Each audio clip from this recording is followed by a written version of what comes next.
Kronekursen på sitt laveste, renta på sitt høyeste. Jeg fri for jobb, Sølvi fri for jobb. Velkommen til Andøya og sommerferie. Vi glad i Nord-Norge, og vi elsker å campe. Med utsikt til tropevarme i nord, så var det ikke tvil om hvor vi skulle legge ferien. Velkommen til Andøya. 24 grader ute. Det? Og vi på Andøya. Og jeg må si, jeg har jo vært på Andøya før. Men da har det ikke vært 24 grader. Nei, det var... Sist gang så var det 10. Det var litt annen opplevelse. Ja. Så det her er jo sommer. Vi hadde slått leir på vestsiden av øya, på Stave. Her får du alt.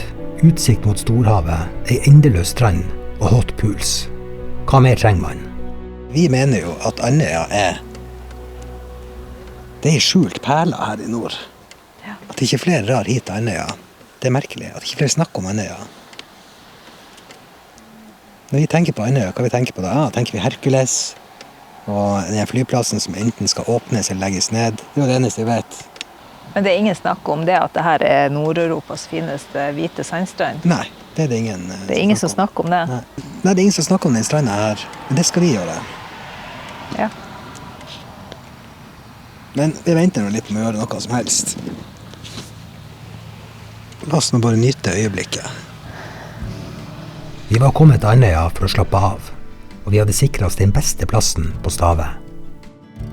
5 meter unna saunaen, og med orkesterplass til midnattssola. Neste dag bestemte vi oss for å ta en runde rundt øya. Ja, da er det du som er reiseleder her og guide. Hvor vi skal? Ja, vi skal holde oss på yttersiden her av Andøya. Ja. Hva er det vi kan forvente oss fremover? Vi forventer masse myr og atter myr. Myr, ja. Men så kommer vi til fjellrekka her borte. Det er en plass som heter Nordmæla her borte. Ja, ok.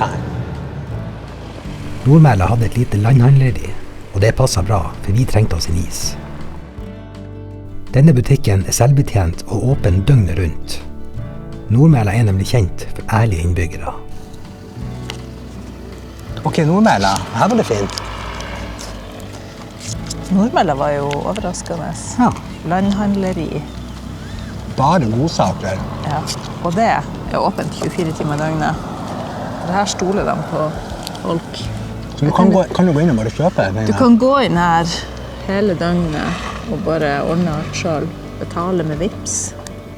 Ja, her var sommerferien sin. Det her er sommerferie. Ikke det her sommerferie. Ja, hvis ikke det her er sommerferie, så vet ikke jeg. Nei. Kanskje denne sommerferien ble oppfunnet. Her er...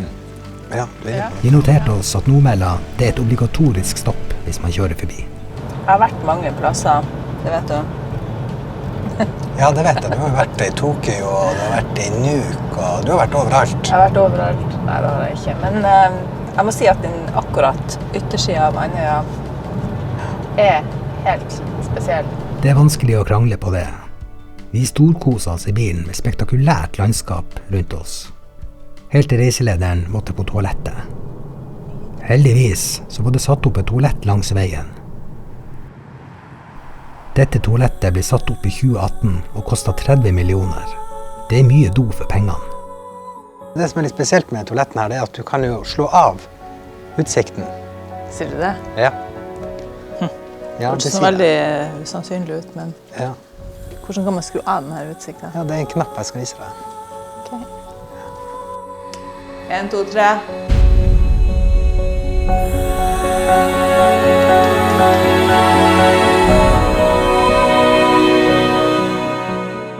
Dette er vel det man kan kalle for et offentlig toalett.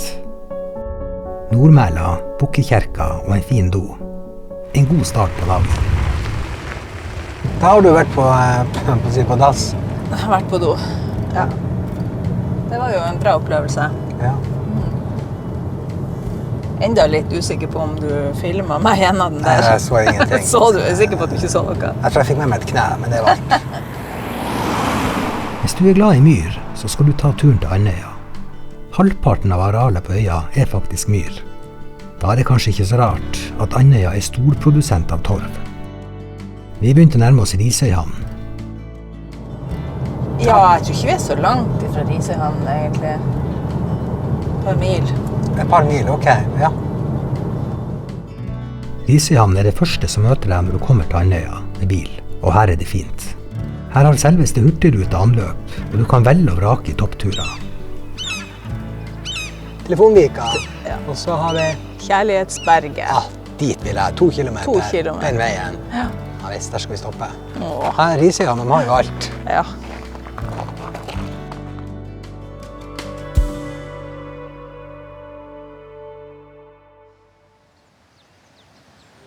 Det var godt å være tilbake på Andøya, og det var fint å oppleve sommer her. Jeg og Sølvi, vi trenger ikke oppleve noe nytt hver gang vi har noen dager fri. Vi er heldige sånn sett. Vi var fornøyd med dagens utflukt og satt kursen mot Stave igjen. Vi lot en app på telefon bestemme veien. Den appen, den blir slettet etter det her. Det er bare at ikke den veien her går over i grus. Alt som sto mellom oss og myra på Andøya, det var en smal grusvei. Jeg kaller det krydder i feriehverdagen.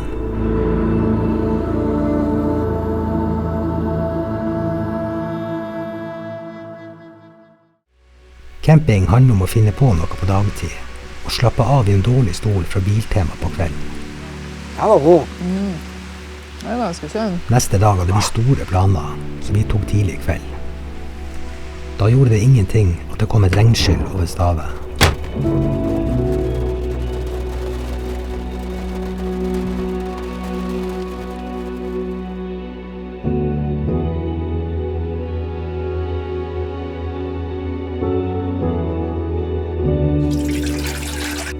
I dag er vi skikkelig turister. Ja. Vi har booket 3 ulike aktiviteter. Vi starter nå med Puffin Safari. Vi skal på havet. Vi skal se Vi skal ut på Bleksøya. havet. Og så skal vi tilbake hit, skifte om til å dra på fjelltur. Og så kan jeg love deg den ultimate avslutningen. Hot Hot pools. pools på Stave. Og en pils. Og en pils. Ja. Hun hadde meg på hot pools. Vi skulle mønstre ombord på den gamle fiskebåten Laura på Bleik. Hun skulle ta oss med ut til Bleksøya på fugletitting. Guiden på den turen her var Karl Rasmus, 81 år, utdannet ingeniør, og han kan alt om lundefugl. Yeah, checked in. Welcome on board, Laura. Your captain today is Per. My name is Karl Rasmus. I will be your guide. These birds are not so large, around 250-300 grams. But they are really, really tough. Between September and April, they are living on the water, out on the open North Atlantic Ocean, between Greenland and Norway. There they are living in bad weather, ice, storm, so believe me, they are tough. Ifølge Karl Rasmus er det over 200 000 lundefugler på Bleksøya. Og det er så mange av dem i lufta at det ser ut som en sverm med mygg. Det hadde han rett i. Hvis du er glad i å fotografere, da er det her rett tur for deg. Bare hold inn knappen på kamera, så får du en lundefugl i bildet.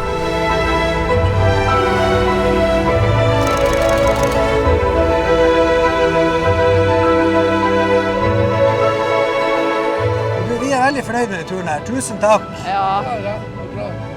Her skal vi anbefale til alle vi kjenner. Vi kom inn til Bleik igjen og Laura, full av inntrykk. Som vanlig så måtte Sølvi stjele seg en klem. For å få timeplanen til å gå opp, så måtte vi ta hot pools før fjellturen. Ikke ideelt, selvfølgelig, men vi er om ikke annet fleksibel. Ooh, that sugar sweet, you got what I need. Sipping on the potion, all that good emotion. Just my kind of heat, keep it on repeat. Testify the motion, loving this devotion. Hot pools. Ooh, that sugar sweet, you got what I need. Det her er vel det nærmeste man kan komme å leve. All that good emotion, ooh, that sugar. Sola hadde begynt å flytte seg mot Bleik. Motvillig så skulle vi på en nattlig fjelltur. Da er klokka... Jeg skal si det klokka her. Og 23.16. Nå skal vi legge oss. Nei, nå skal vi på fjelltur og se på midnattssola. Jeg trodde vi skulle legge oss. Begynte å bli litt trøtt. Vi kan godt gå inn og legge oss hvis du vil. Nei, jeg har prøvd å komme unna det her i 1 time nå. Men vi skal på Røyken. Skal vi på Røyken? Ja, så når jeg kommer opp, så kan jeg endelig være gutten i Røyken. Andøya, så jeg sier det bare Andøya. Se på det her. Hæ? Ja, det er helt vanvittig. Det skulle jo ikke vært lov. Røyken er en del av den fjellkjeden man ser fra Bleik. Og Sølvi jo kaller disse toppene for en lavthengende frukt. Jeg skjønner ikke hva frukt har med det her å gjøre. Ok, så vi har Røyken her, og det er 2 kilometer, 468 meter over havet. Det klarer vi. Så det her var ikke så ille. Nå har vi selvfølgelig gått bare 30 sekunder, men... Det var fint terreng å gå i, men det var bratt. Så nå begynner vi å nærme oss en eller annen topp her. Det er litt artig å være oppe av de fjellene her. Ja. I stedet for å bare være på nedsida, ja. Så det er litt kult, men jeg har enda litt igjen. Der er andhue.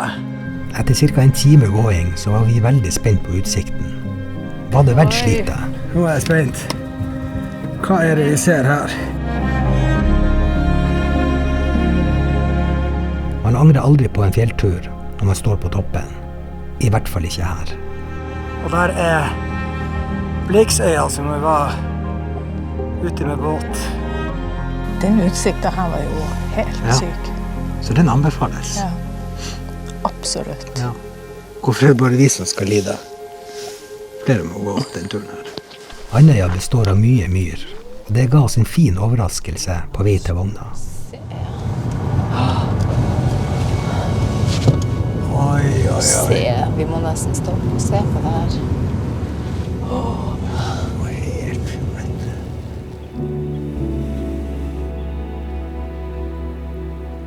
Se på det her.